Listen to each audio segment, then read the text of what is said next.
আসসালামু আলাইকুম বন্ধুরা, আজকের ভিডিওতে আমরা বিশেষ অবস্থার প্রেক্ষিতে দাম স্থিতিস্থাপকতা কিরূপ হতে পারে সেটি জানব।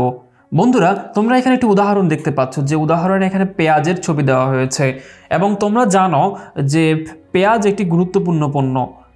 এখন ধরো কোনো ধরনের দামের পরিবর্তন হলো না, কিন্তু এমন একটি গুজব বাজারে ছড়ালো যে আগামীকাল পেঁয়াজের দাম অস্বাভাবিক হারে বেড়ে যাবে।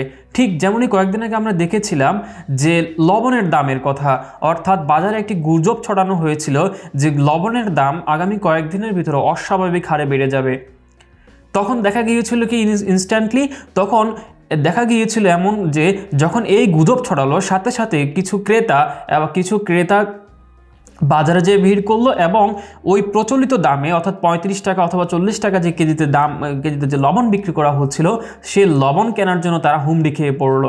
অর্থাৎ সেই ক্ষেত্রে ইনস্ট্যান্টলি ওই গুজবের কারণে ওই সেম দামে হয়তো তারা আগে যে লবণ 5 কেজি কিনতো মাসে, এখন তারা একই সাথে 15 কেজি বা 20 কেজি এরকম একটি ডিমান্ড বাজারে যে করলো।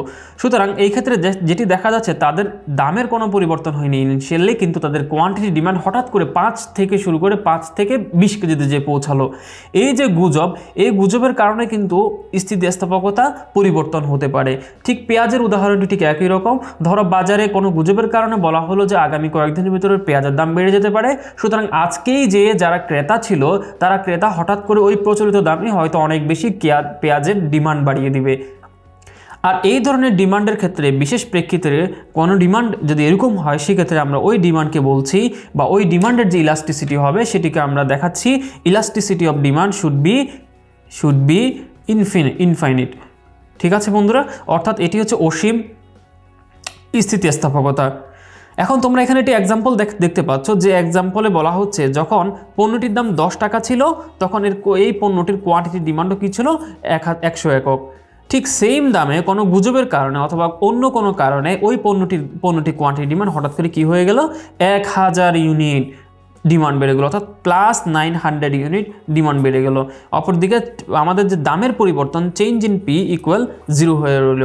তাহলে আমাদের যে সূত্র রয়েছে সেই সূত্র অনুসারে আমরা বলতে পারি, যে সূত্র রয়েছে সেটি সূত্র অনুসারে আমরা জানি যে ইলাস্টিসিটি অফ ডিমান্ড আসলে কি, change in quantity demand divided by change in price times P into Q.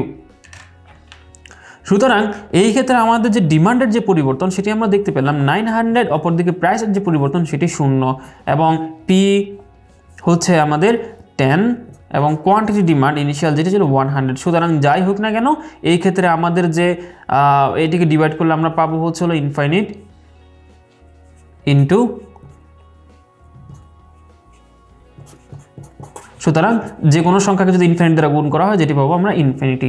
সুতরাং এই ক্ষেত্রে আমাদের যে স্থিতিস্থাপকতা দাঁড়ালো সেটি আসলে কি ইনফিনিটি।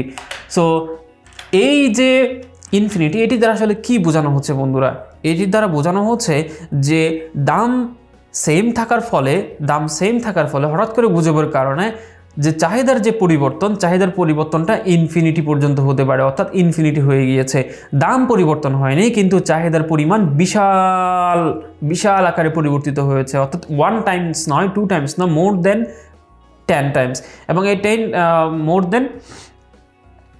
টাইমস আর 10 টাইমস হওয়ার কারণে যেটি দাঁড়ালো সেটি হচ্ছে আমাদের যে ইলাস্টিসিটি অফ ডিমান্ড ইনফিনিটি হয়ে গেল।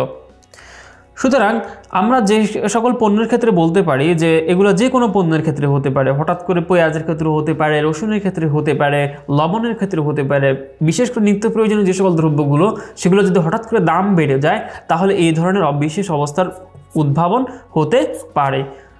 ধন্যবাদ বন্ধুরা। পরবর্তী ভিডিওতে আমরা চাহিদার স্থিতিস্থাপকতার ক্ষেত্রে কোন ধরনের ইলাস্টিসিটি দেখে আমরা বুঝতে পারবো যে এটি উৎকৃষ্ট দ্রব্য অথবা নিকৃষ্ট দ্রব্য, আমরা সেই বিষয়গুলো জানবো।